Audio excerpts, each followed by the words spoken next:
Hi, in this video we're going to look at perhaps the most fundamental philosophical concept of all, the argument, along with its two principal component parts, the premise and the conclusion. John Stuart Mill on his own free will, on half-pint shandy was particularly ill. Later they say could stick it away, half a grade of whiskey every day. Aristotle was a bagger for the bottle, Hobbes was fond of his dram, and Rainy Descartes was a drunken fart. I drink, therefore I am.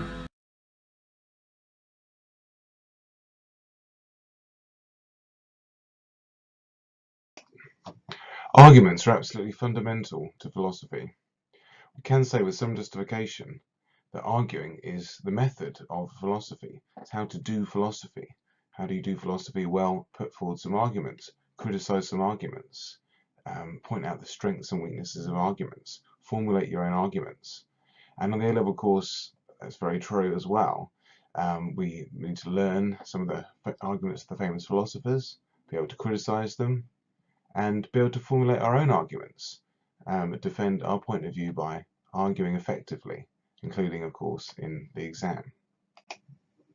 Now, we've all heard the word argument before, if we speak and understand English, but sometimes the way words are generally used in English isn't necessarily the best guide to how we want to use them in philosophy, or sometimes the word can be used in a variety of ways in English, and then we just want to select one of those ways to use and to develop in philosophy. And that's also true for the word argument. We see that the word argument can have different meanings in English, and I've got a couple of examples here for us to consider. A very, very common use of the word argument is to have a quarrel or even a fight. If two people are arguing, they could be quarreling, fighting, shouting, abusing one another, swearing at one another, and this is a very common use of the word argument in English, but this isn't really what we're after, so that can be a bit misleading to think of an argument in that way. Furthermore, another use sometimes of the word argument is that if you say two people are arguing, it can just mean they're contradicting one another. As we note here, contradicting someone is simply denying the truth of what they say by simply asserting the opposite. So we're envisaging a situation where someone's saying something like God exists, for example, and someone else says God, no, he doesn't, and the first person says yes, he does, and then again, no, he doesn't, yes, he does, and so on, back and forth. Those two people are contradicting one another. But we wouldn't say they're arguing, well, not in the sense we are interested in philosophy. There is an absolutely fantastic sketch from the comedy program Monty Python, Monty Python's Argument Clinic, only a YouTube search away, and this makes this point very effectively with a bit of humor, that actually we are after in philosophy, and the character in that sketch is also after sort of intellectual debate, a logical, rational process. That's what we're after, not just quarreling or fighting, and not just contradicting the other person. So let's look at the definition that we're interested in philosophy of an argument, and we'll define our terms and then go on to see how this works in some detail.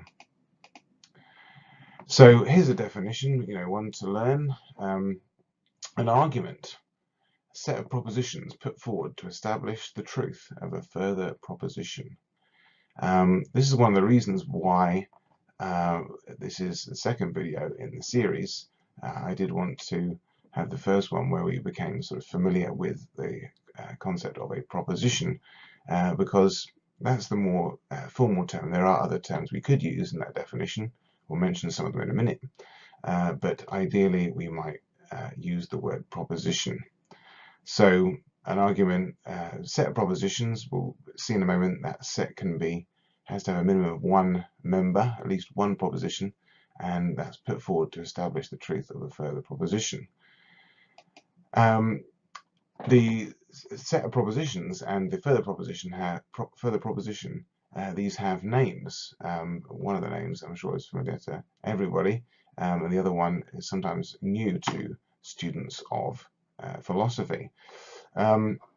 If we look first at the set of propositions put forward here, that has a special name, and it can be called different things, but one of the things it can be called is the premises, or the set of premises.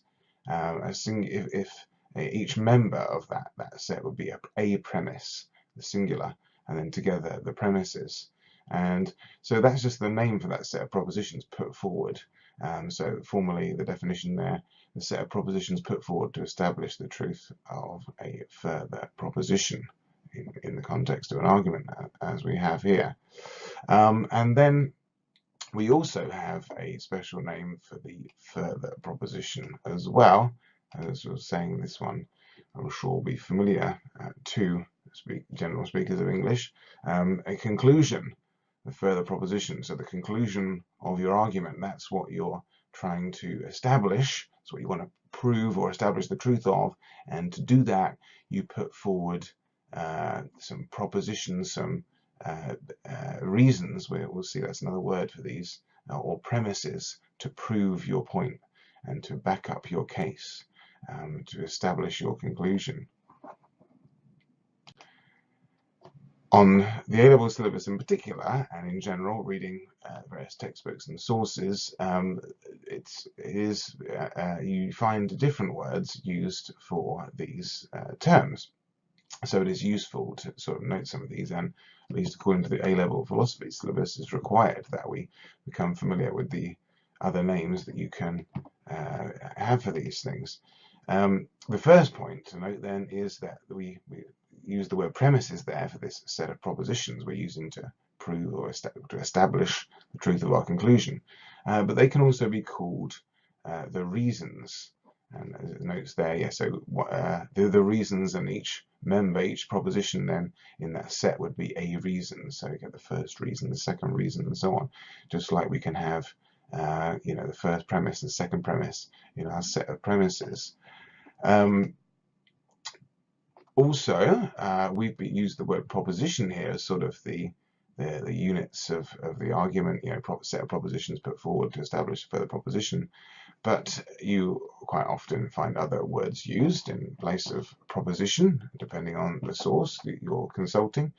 Sometimes the word statement is used, so a set of statements put forward to establish a further statement, or claims or assertions.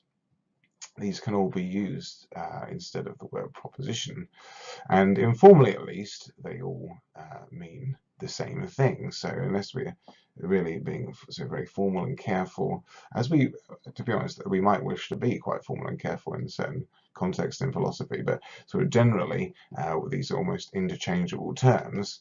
The only thing I note here is that, as detailed in video 1, we have got this special definition of the proposition, the meaning behind a declarative sentence. So this is our preferred term in philosophy. It's a sort of sophisticated way of putting it, and serve us well for A-level to deal with propositions in this context. So we're reserving the word proposition. When we use that word, we're definitely referring to the meaning behind a declarative sentence, whereas the others, like claim or assertion or statement, depending on the circumstances, they may just refer to sort of a sentence, perhaps, or the item of grammar or something, as opposed to the meaning behind the statement, specifically the meaning behind the statement. Or at other times they are just being used generally interchangeably with the word proposition. So just be aware of those, because depending on the source, they may use those terms. And a final note on alternative words for things when it comes to these basic building blocks of the argument. The conclusion, as we've called it, sometimes we want to actually call that a main conclusion. Because, and we're not going to deal with this in this video, we'll come back to it, there can be other types of conclusion perhaps in an argument, depending on how you analyze an argument, how you want to look at an argument. And don't worry about that too much now, but just to note that for the future in this video. And sort of generally we're just going to say that the argument has one conclusion. That's what you're building up to. That's what you're trying to prove and establish. But sometimes we analyze arguments in certain ways. We might want to talk about other types of conclusion in an argument. In that case, we might call what we're calling the conclusion, final goal of an argument, what you're trying to prove. You might call that the main conclusion. So let's say a few words now on the basic structure of an argument, how they're put together. This all derives from our definition, as we've seen. We know that the basic building blocks of an argument are the premises and the conclusion. We can say further that an argument has at least one premise. That set of premises must have at least one in it. It can't be an empty set. There must be at least one, but there's no upper limit to that. An argument can have 2 premises, 3 premises, 4 premises, 5 premises, 100 premises. It doesn't need, there's no limit. So at least one, and no upper limit there. Many famous arguments have, just a handful of premises, maybe 2 or 3 premises in philosophy, although some have, a great many, depending on, the philosopher and how they're trying to approach an issue. When it comes to conclusions, however, there is just one conclusion in an argument. Now, I did say in the previous slide that we may want to think about, different, going forward, we might want to think about different types of conclusion in an argument. And when we do that, we can see that maybe in a sense there's more than one conclusion, but there's just one main conclusion, just one goal. There's just one ultimate takeaway or statement, proposition that we're trying to prove in the argument. So to have an argument, you need at least one premise, maybe it could be more, and you need one conclusion. Then you have an argument. But you do need those minimum requirements. Something that doesn't satisfy those requirements is a proposition on its own. It's never an argument. It doesn't meet our definition of an argument. If you review that definition, it says, well, there's a set of propositions trying to establish the truth of a proposition, further proposition. So just a proposition on its own is never an argument. It doesn't meet our definition. But the good news is, if you do have a lone proposition, I don't know, something that you want to prove, like God exists, for example, that might be a proposition you're interested in arguing about or trying to establish the truth of that. The good news is you can generate an argument very simply from that. You just have to add at least one, or just one further proposition in support of your proposition you want to prove, and then you have an argument. Then we can rightly call the thing you want to prove the conclusion, and we can call the proposition you've given in support of that a reason. So just to add at least one reason, one premise to the proposition, and then you have your argument. And there's an example here. We do like examples. In a moment we'll look at some more examples of arguments. Socrates was a great philosopher, alone, that is what we might call just a proposition. However, Socrates was a great philosopher because he taught the great philosopher Plato. Well, just by adding one element there, we have now an argument. We have the premise here, as I've highlighted. He taught the great philosopher Plato. Here's our premise, and then the other element there is our conclusion. Socrates was a great philosopher. So by adding just that one premise, we've turned it into an argument. You may say, perhaps with some justification, just adding one premise, maybe that doesn't make a decent argument, doesn't make a great argument necessarily, but nevertheless it is an argument. In terms of quality of arguments and strength of arguments, we'll be looking at that in a future video. So for today, in this video, we're just looking at the structure, philosophical structure of arguments and the very basics. A further thing we can say about arguments is that they are an attempt to persuade. This is a very useful way of thinking about arguments and learning how to approach them and deal with them. By definition, they're an arguments put forward to establish the truth of a proposition, and so at least potentially, the conclusion is under dispute. We could think some believe it, some don't, and the proponent of the argument, that's a word for someone putting forward an argument. If you put forward an argument, you're the proponent, you're a proponent of that argument. They're seeking to convince others that it is true. So at least potentially you have a bit of a debate going on. Someone's trying to prove their point, trying to establish that their point is that this certain proposition is true, and give some premises, some reasons for that. To establish that, and other people might criticize that. I mean, they might not accept that. Seek to persuade people. It's helpful to bear in mind, especially for beginner students of philosophy, because not all text or speech in English is an argument. Not even necessarily all declarative sentences, let alone even leaving aside questions and exclamations and commands and things like that. Even when it comes to declarative sentences, or even when it comes to, you might say, sets of propositions, not every passage of text, not every speech is an argument. And here we note that here's some examples of text or speech in English that aren't arguments. Basically, anything that's not an attempt to persuade, or at least not a direct attempt to persuade. For example, an explanation is not an argument. It says, e.g., a scientific explanation. If I say something like the bar of metal expanded because it was heated to a certain temperature, that is not an argument. It's an explanation. And we don't need to try and force it, or it doesn't have to be an argument. It's just an account of something. Similarly, another example there, accounts or news reports.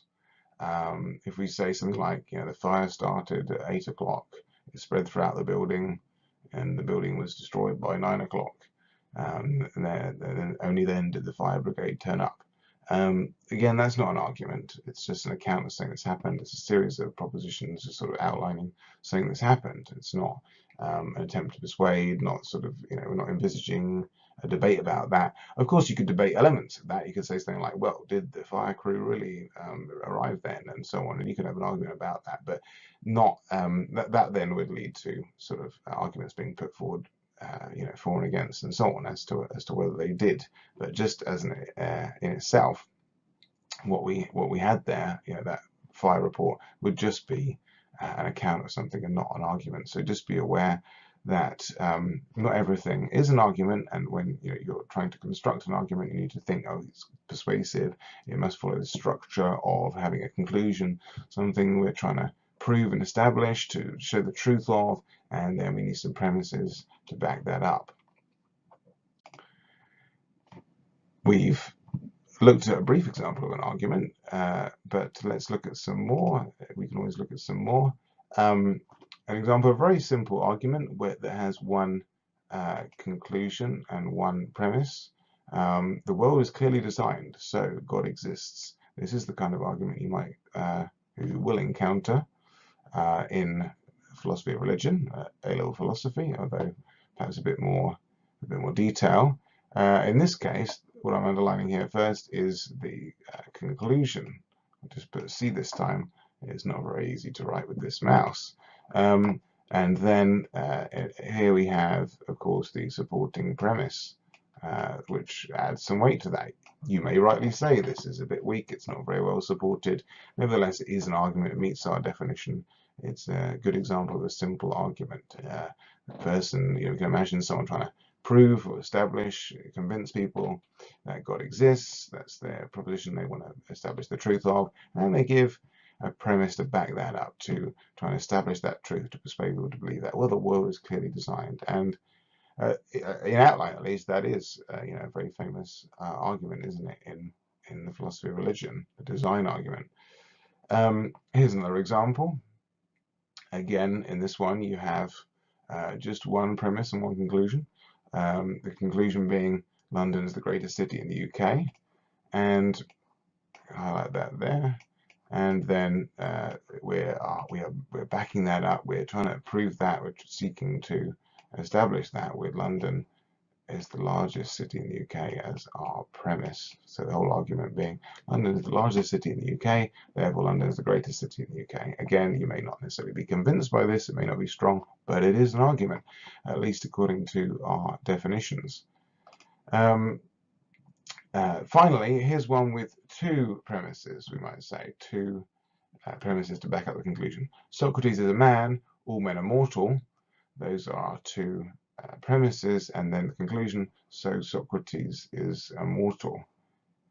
I can indicate these here. There's a premise, and there's a second premise, and there's a conclusion.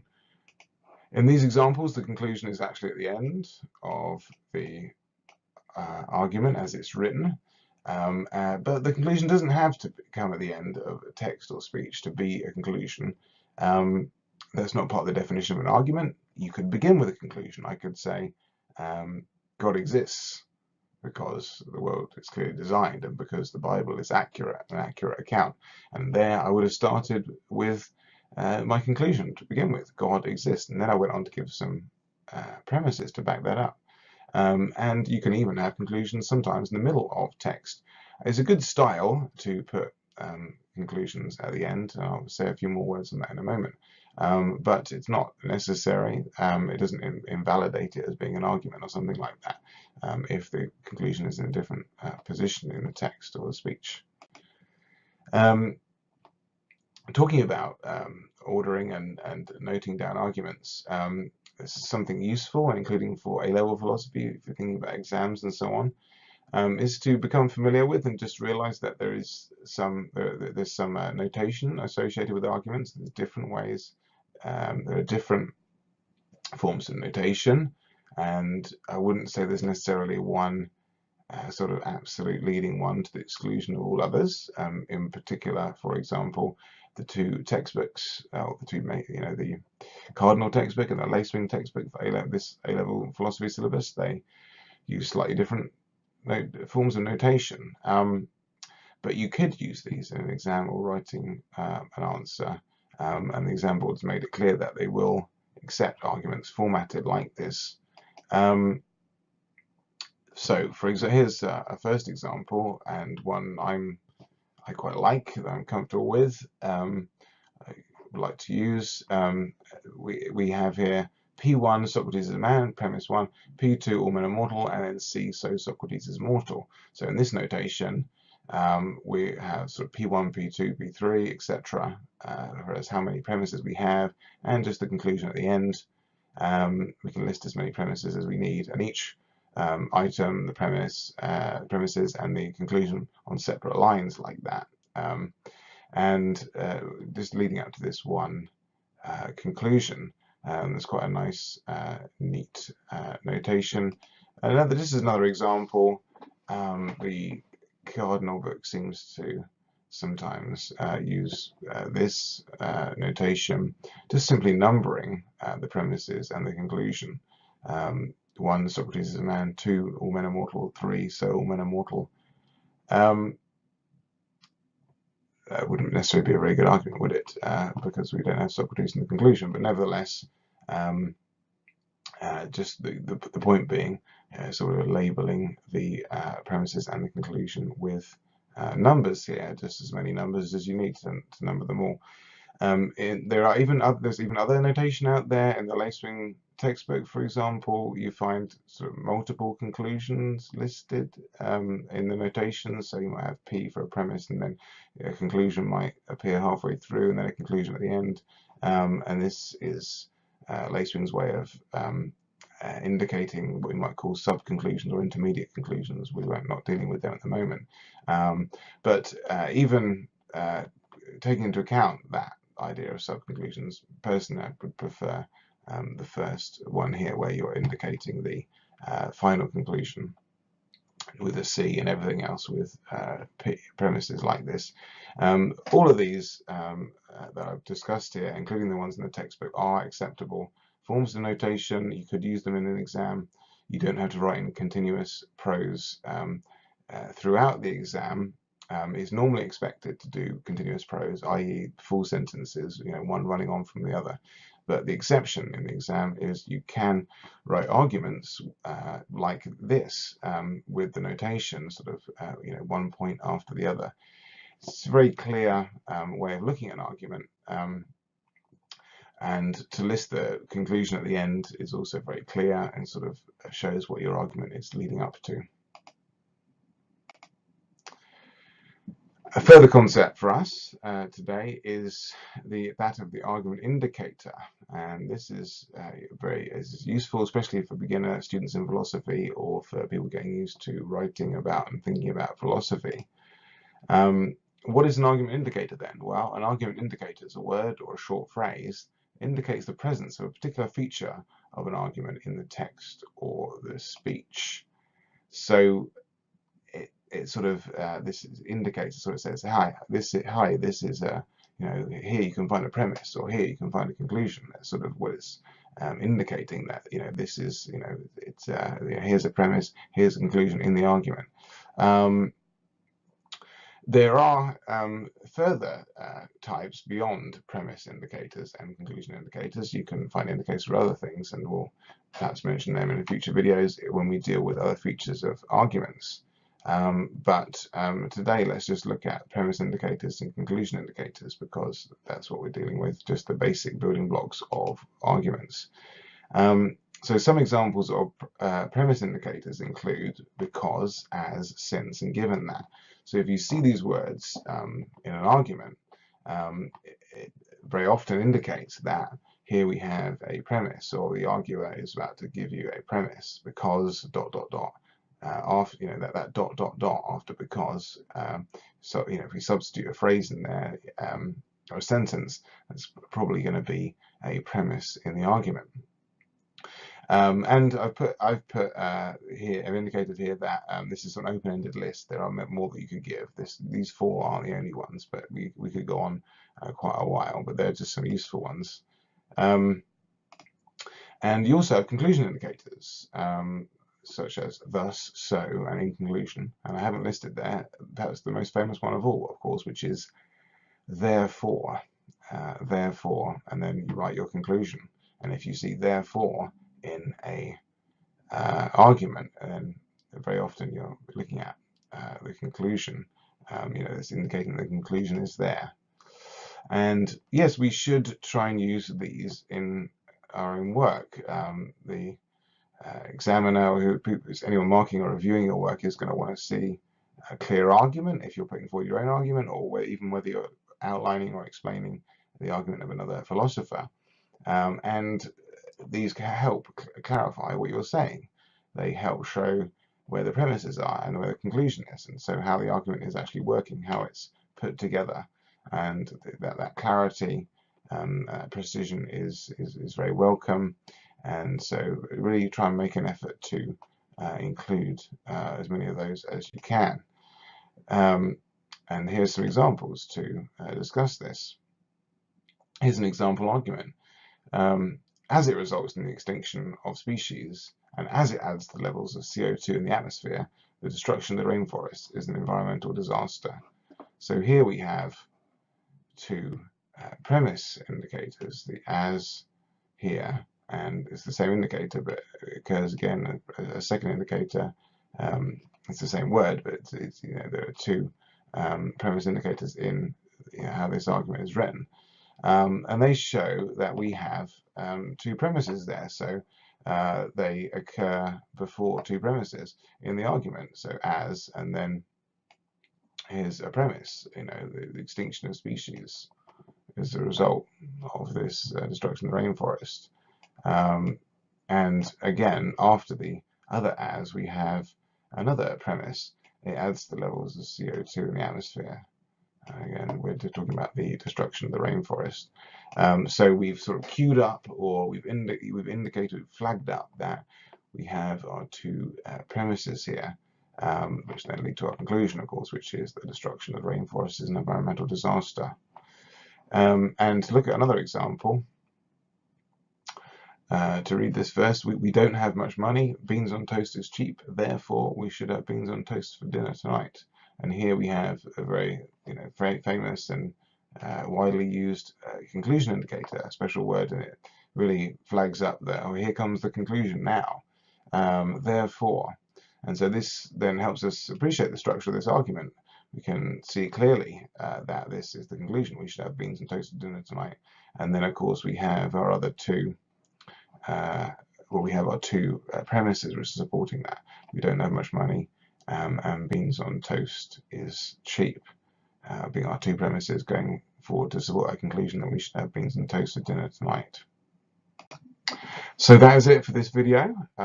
We have looked at perhaps the single most important concept in philosophy, or for A-level philosophy, and grasping that and approaching that, the argument.